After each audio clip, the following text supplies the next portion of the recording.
There are things in the northern woods that don't belong in any field guide. Things that make grown men question everything they thought they knew about the natural world. I'm John Mitchell, 55 years old, and I've been a forest ranger for 32 years in the Superior National Forest. I'm telling you this because what I'm about to share isn't the ravings of some backwoods hermit who spent too much time alone.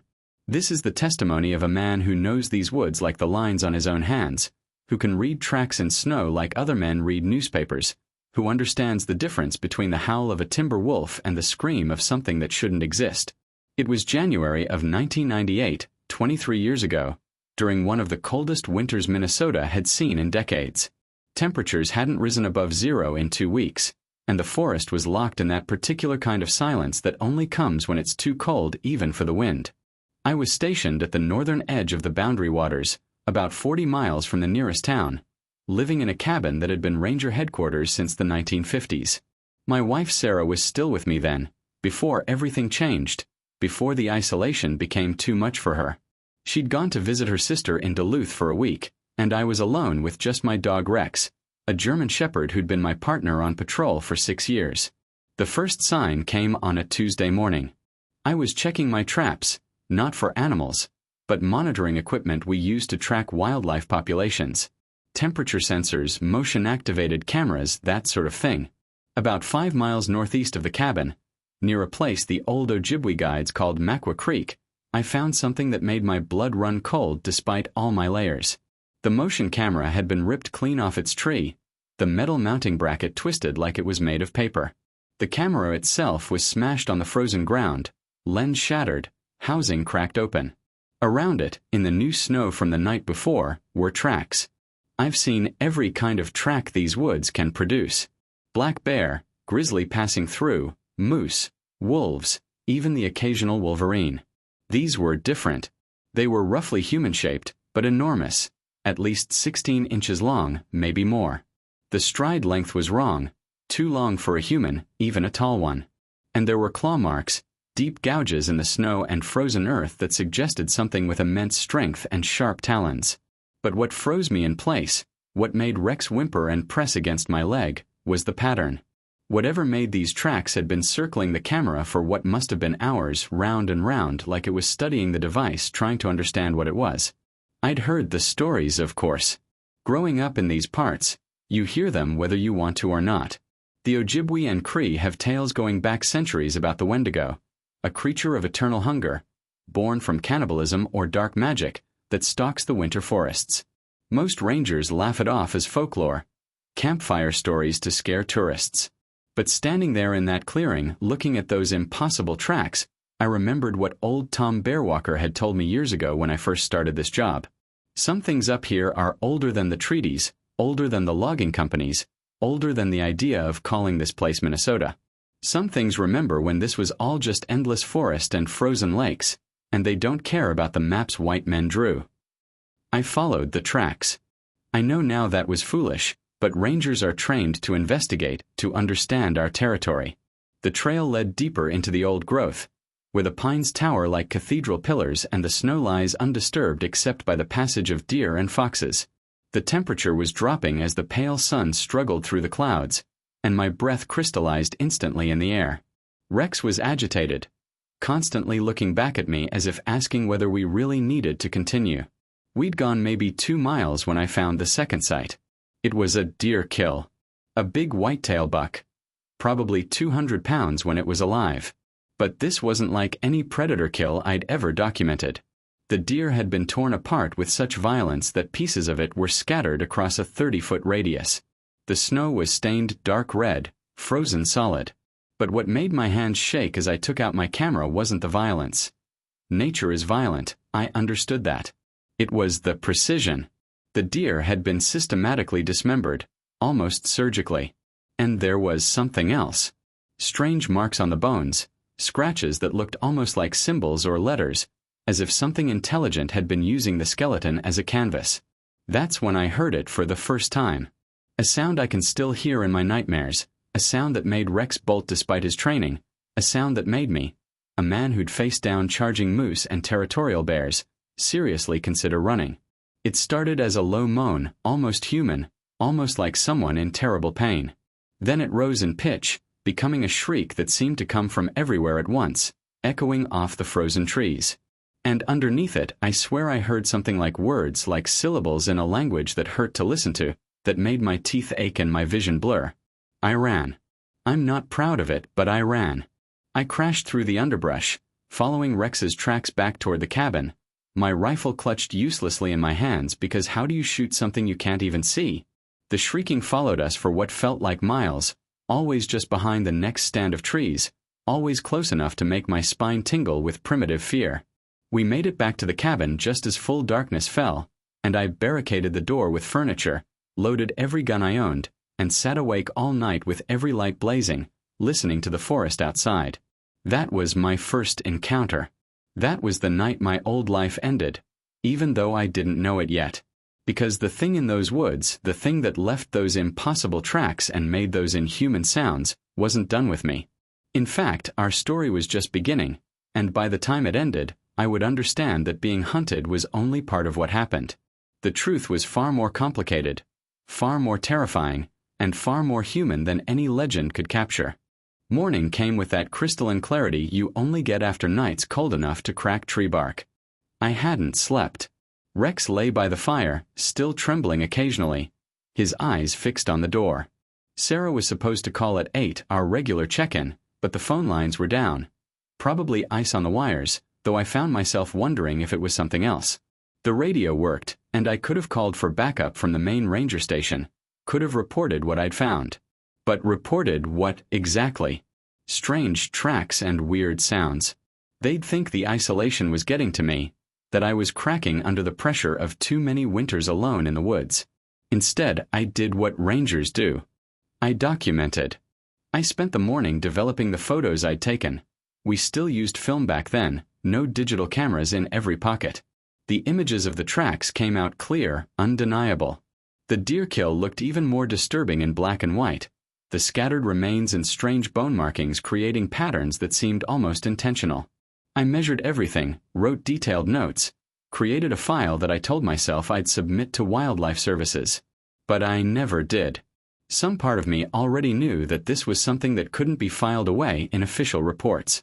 The second encounter happened 3 days later. I'd been checking the perimeter of my patrol area, specifically avoiding the deep woods where I'd found the deer. I was near the lake, where the ice was thick enough to drive a truck on, checking ice fishing shelters that had been abandoned for the season. The sun was setting early, as it does in January this far north, painting the snow in shades of orange and purple. That's when I saw it standing on the far shore, maybe 400 yards away. It was tall. Impossibly tall. Even at that distance, I could see it towered over the treeline maybe 8 or 9 feet, maybe more. It was thin, skeletal thin, like something starved down to bone and sinew. Its limbs were too long, arms that hung past where knees should be. And it was watching me. I couldn't see its face clearly in the fading light, but I could feel its attention like a physical weight, like standing under a spotlight. For maybe 30 seconds we stayed like that, frozen in mutual observation across the expanse of ice and snow. Then it moved. Not toward me, but parallel to the shore, moving through the trees with a fluid grace that shouldn't have been possible for something that size. One moment it was there, the next it had vanished into the forest like smoke. I stood rooted to the spot, my rifle feeling like a child's toy in my hands, knowing with absolute certainty that if it had wanted to cross that ice and reach me, there was nothing I could have done to stop it. That night, it came to the cabin. I heard the footsteps first, crunching through the snow around the perimeter. Heavy, deliberate circling. Rex was going insane, barking and growling, hackles raised. I grabbed my rifle and stood by the window, trying to see out into the darkness beyond my porch light. Then I saw its shadow cast by moonlight, moving across the wall of trees. That impossible height, those elongated limbs. It was studying the cabin, I realized, the same way it had circled the motion camera. Learning. Understanding. "I know you're there," I called out, my voice sounding thin and foolish in the cold air. "I'm armed. I'm a federal ranger. You need to move on." The absurdity of giving warnings to a cryptid, to something that might not even understand English, wasn't lost on me. But I needed to do something, needed to assert some kind of human agency in this situation. The footsteps stopped. For a long moment, there was only silence and the sound of Rex's nervous panting. Then I heard it speak. I know how that sounds. I know people will think I imagined it, that the isolation and fear created auditory hallucinations. But I heard it speak, and it spoke in English, with a voice like wind through dead trees, like ice cracking on a frozen lake. John Mitchell. It knew my name. Ranger. Protector. The words were distorted, stretched out, like someone learning to use vocal cords not designed for human speech. Do not fear. Not hunt you. My hands were shaking so badly I almost dropped the rifle. What are you? I managed to ask. There was a long pause, and I could hear something that might have been breathing, might have been the wind. Was human. Long time ago. Now, am between. Am. Keeper of these woods. Like you. We talked through the door for over an hour that night. Or rather, it spoke in those halting, painful syllables, and I listened, my worldview shattering with every sentence. It told me it had been a man once, a French-Canadian trapper in the 1880s, caught in a winter so severe his entire party starved. It told me about the choice it made, the taboo it broke to survive, and how that act transformed it into something else. Not immediately, but gradually, over months and years, as its body changed and its mind expanded and twisted into something that existed between human thought and pure predatory instinct. But here's what nobody tells you about Wendigo legends. What the stories leave out. It retained pieces of its humanity. Memories. Understanding. A sense of purpose that went beyond simple hunger. It had lived in these forests for over a century, and in that time it had become something like a guardian, keeping the deep woods clear of humans who ventured too far, protecting the ancient places from exploitation. The deer kill I'd found wasn't savage predation. It was a warning, a message written in blood and bone to keep loggers away from a sacred Ojibwe burial site 2 miles deeper in the forest. Why reveal yourself to me? I asked, my voice steadier now, though my heart was still racing. Because you listen. You respect. These woods. Changing. More people. More machines. More. Violation. Need human ally. Someone who understands. That's how it started. That's how a forest ranger from northern Minnesota became the secret keeper for a creature that shouldn't exist, the liaison between a myth and the modern world. Over the following weeks, we developed a strange routine. It would come to the cabin every few nights, always after dark, and we would talk. I learned to understand its voice better, learned the rhythms of its speech. It taught me about parts of the forest I'd never known existed. Ancient trails, hidden caves, places where the boundary between the natural and supernatural grew thin. I never told Sarah. When she came back from Duluth, I acted like nothing had changed, though everything had. How do you tell your wife that you're having midnight conversations with a Wendigo? How do you explain that the creature from nightmares is actually a tragic figure, cursed by a choice made in desperation over a century ago, now trying to protect the last wild places from human encroachment?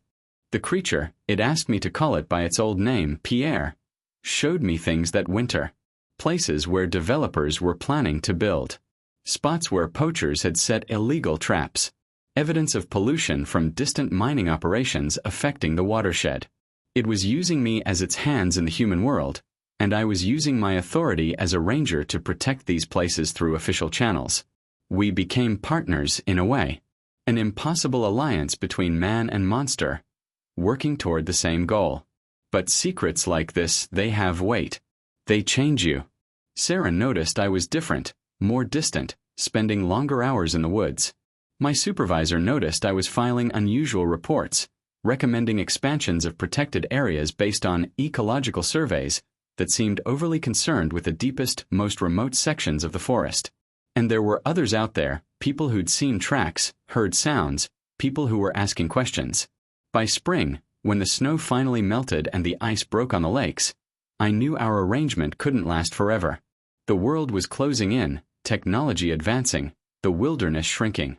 Pierre knew it too. I could hear it in the increasing sadness in its voice, the way it spoke more often of the past, of the world it once knew when these forests stretched unbroken from horizon to horizon. We were both protectors of something that was dying, and we both knew that eventually, we'd have to make choices about how far we'd go to defend it. The end came in the autumn of 2003, 5 years after that first encounter.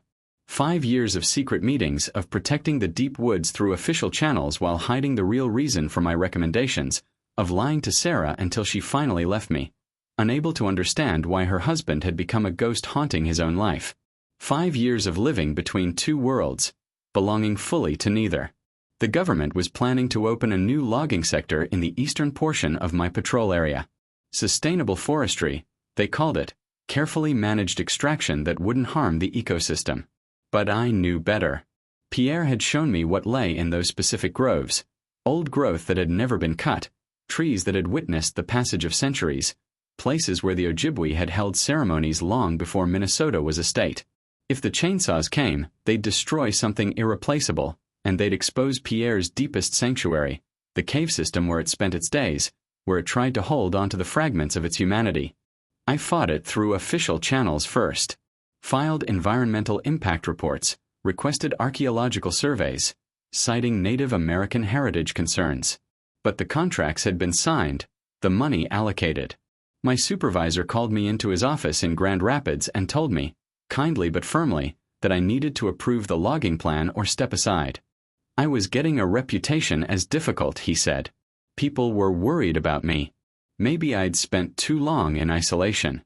Maybe it was time to consider a transfer to a station closer to civilization, where I'd have more regular human contact.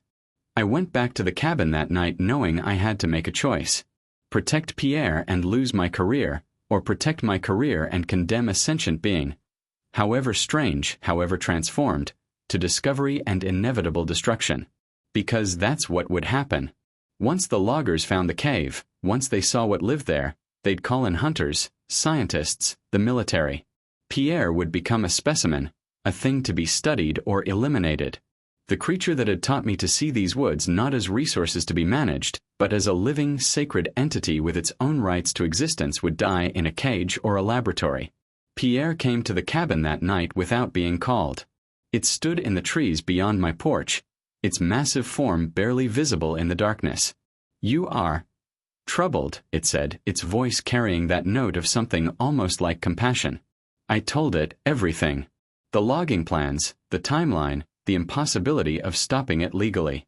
I told it that I'd failed, that after 5 years of trying to protect its territory, I'd run out of options. I expected anger, maybe even violence. Instead, Pierre was silent for a long time, and when it finally spoke, its voice carried a weariness that transcended species. Knew this would come. Always comes. Humans expand. Wild places shrink. Is the way of your world now. It moved closer, and I could see its face in the moonlight for the first time in years. Still terrible, still inhuman, but I'd learned to read the expressions in those hollow eyes, the set of that skeletal jaw. You have been, good friend, John Mitchell, better friend than I deserved, than any of your kind have been to mine. I can't let them take you, I said, and I meant it. There has to be something we can do. Pierre made a sound that might have been laughter. Only one thing left. I leave. Go deeper. Into Canada, into the territories where no humans yet reach. Few years, maybe. Few decades. Eventually. Nowhere left. But not your burden to carry. You have given me time. Given me respect. That is more than most. We talked through the night, one last time. Pierre told me stories about the early days, about watching the first European settlers arrive, about the gradual transformation of the wilderness into something mapped and measured and controlled. It talked about the other creatures it had known, things from the old world that had also faded as the wild places disappeared. Not just Wendigos, but beings from a dozen traditions, all real in their way, all dying out as humanity's footprint expanded. By dawn, we both understood that this was goodbye. Will you be all right? I asked, feeling foolish even as I said it. Will you? Pierre responded, and there was genuine concern in those distorted words. You have sacrificed much. For secret. For friendship with monster. You're not a monster, I said, and I believed it. You're a survivor. Like me. Pierre reached out with one of those two long arms and placed a clawed hand on my shoulder. The touch was surprisingly gentle, despite the obvious strength in those fingers. In another time, another world, maybe we both would have been different, better, but we are what we are, and we did what we could. It left before full sunrise, moving north into the deepest part of the forest. I watched until it vanished into the trees, that impossible figure that had been my secret, my burden, and my friend for 5 years. I never saw Pierre again. I approved the logging plan the next week and submitted my resignation the day after. I couldn't stay, couldn't watch them tear apart the places I'd sworn to protect. That was 20 years ago now. I moved back to civilization, got a job with a conservation nonprofit, married again. A woman who understands that some men carry weights they can't explain. I'm comfortable, I suppose, doing good work protecting wetlands and prairies. But sometimes, late at night, I dream about those northern woods, about shadows moving between ancient trees, about a voice like wind through dead branches calling my name. I've heard rumors over the years. Hunters in northern Manitoba reporting impossible tracks. Indigenous communities in the Northwest Territories speaking quietly about renewed presence of old guardians in the deep bush. Part of me hopes it's true, hopes that Pierre found a place wild enough to hide, remote enough to survive. Another part of me knows that even if it did, it's only temporary. The world keeps shrinking. The wild places keep disappearing. Eventually, there will be nowhere left for the old things, the in-between things, the creatures that exist in the gaps of our understanding. I'm telling this story now because I'm 55 years old, and I've carried this secret long enough.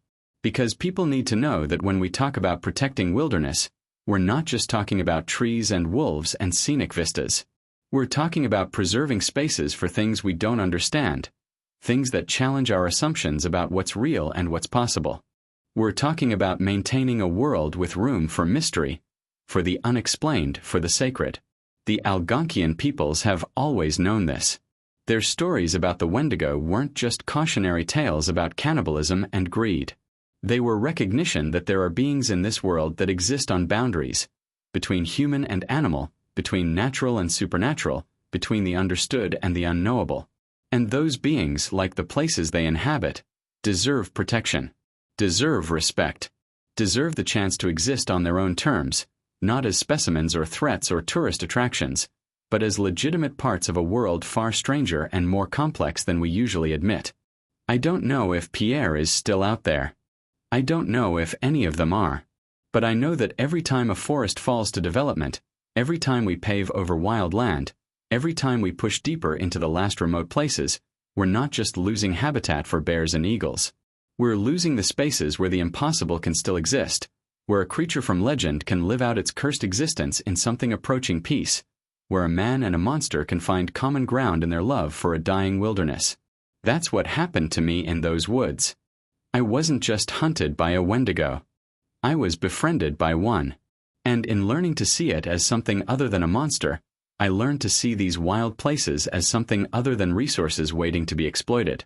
That knowledge cost me my career, my first marriage, 5 years of living with a secret that isolated me from everyone I loved. But I'd do it again. Because some things are worth protecting, even when nobody else believes they exist. Especially then.